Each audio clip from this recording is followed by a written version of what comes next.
This is part 2 of our previous feature. Thanks for coming back, and I hope you loved it just as much. Remember, part 1 is on my YouTube channel, and all you have to do is check out our playlist to see more on urban farming. This is City Farm Girl. My name is Obiero Elias Obiero, and I'm one of the chairman of these youth groups inside Kasabuni. Some of the challenges that the young people are facing Baba Dogo is that the boys here, maybe most of them are jobless. They are not having anything to do. As you can see from maybe the background, others are just seated. They have nothing to do. So we came up with the idea of how to empower them. We just buried one of us who died just the other week. He was killed from some of the boys in Kasabuni here. You know, when you have something to do on the ground, you will not have that time to involve yourself into maybe crime issues. So that's the reason as to why we came up with an idea of joining our hands together. So what's so impressive about these guys is that, first of all, I'm totally green with envy about, their shamba here. But they're able to sustain their livelihoods and even feed the community around them. But most importantly, it's changing lives.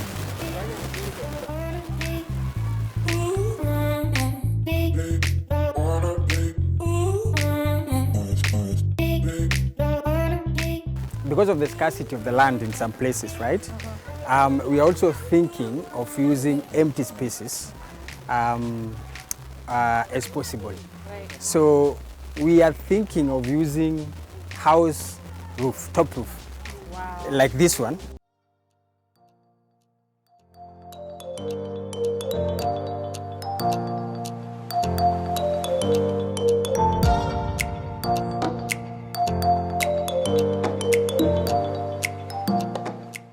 They are completely aware that they are running out of space. There really is no space. In fact, it's borrowed space that they are on.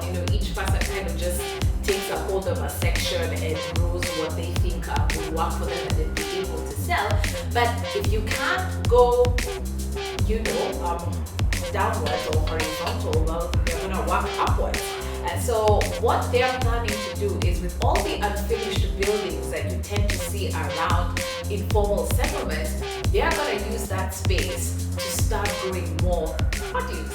To plant skuma, to plant other things using tire, and also using the gunia, right? The advantage of this, to me, we want to, to make this ghetto green, but in a green on a way that we plant food at the same time. Right. And I believe in this theory of returning back the bees.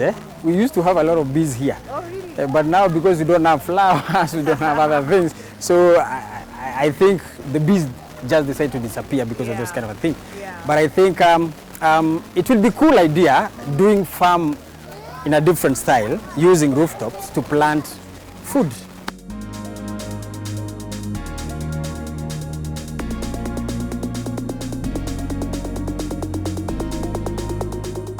Yeah, so I used to go to school using this bridge. That is like a couple of now 20 years back. Yes. Like a throwback for you. Yes. Okay, let's see how you used to walk over the bridge.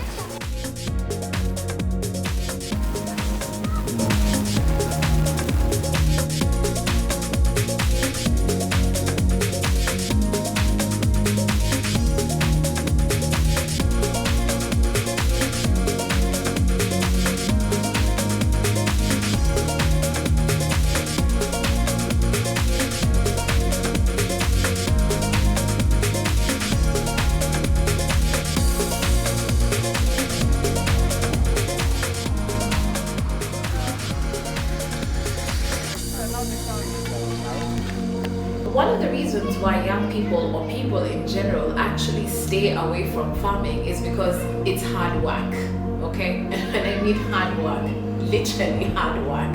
If if you're not going to be getting down and dirty, forget about this work. It really is not for you. Forget.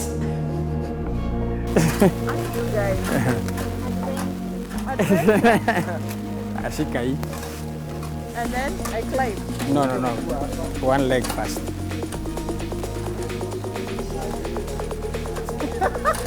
Try. In fact, head first. Head first. Yes. No, leg first. And then head. Be careful up. And you are there. Okay. Yes.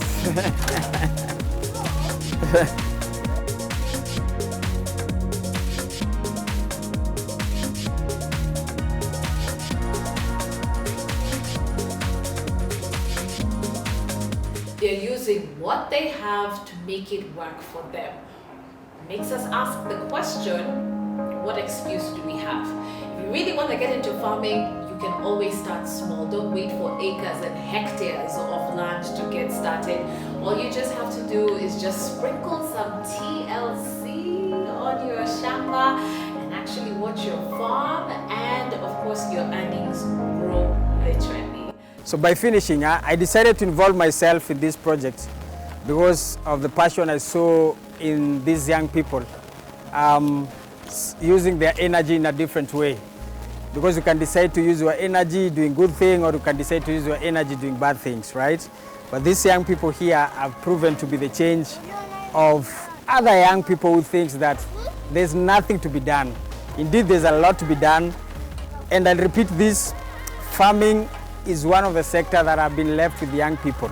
So it's up to us as young people of this country to take this opportunity and let's engage in farming, because farming nowadays is being associated with old guards, 60s, 70s, 80s, 50s. But we want new energy to take this farming thing forward. And that's why I'm very happy to be involved with the 254 farmers in Baba Dogo.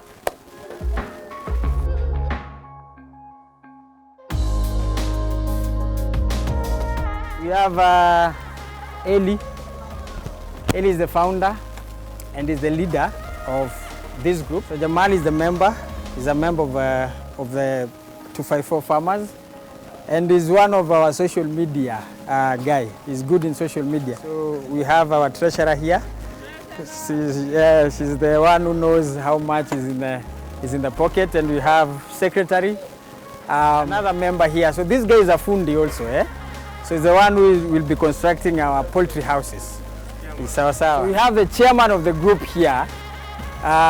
This is the person who is in charge of shambas. He knows everything, the seeds, the plants to be planted, what time, and he's the one who is taking care of the shamba. So I call him Mutu wangu wa mkono. He's good in Enoch, he's good in assisting, And we have another member there, who is also a great team leader. And there's another one there. He's the person who is in charge of kukamua ng'ombe. He's the one who is milking. Nimesahau nani? We forgot to introduce the other members. The three members. Okay, so what is This is called who? Karos. Karos. And this one, Margaret. And the other one, Joyce. Ati Joyce. Muko sure hizi jina zao? Joyce, sawa. Yes.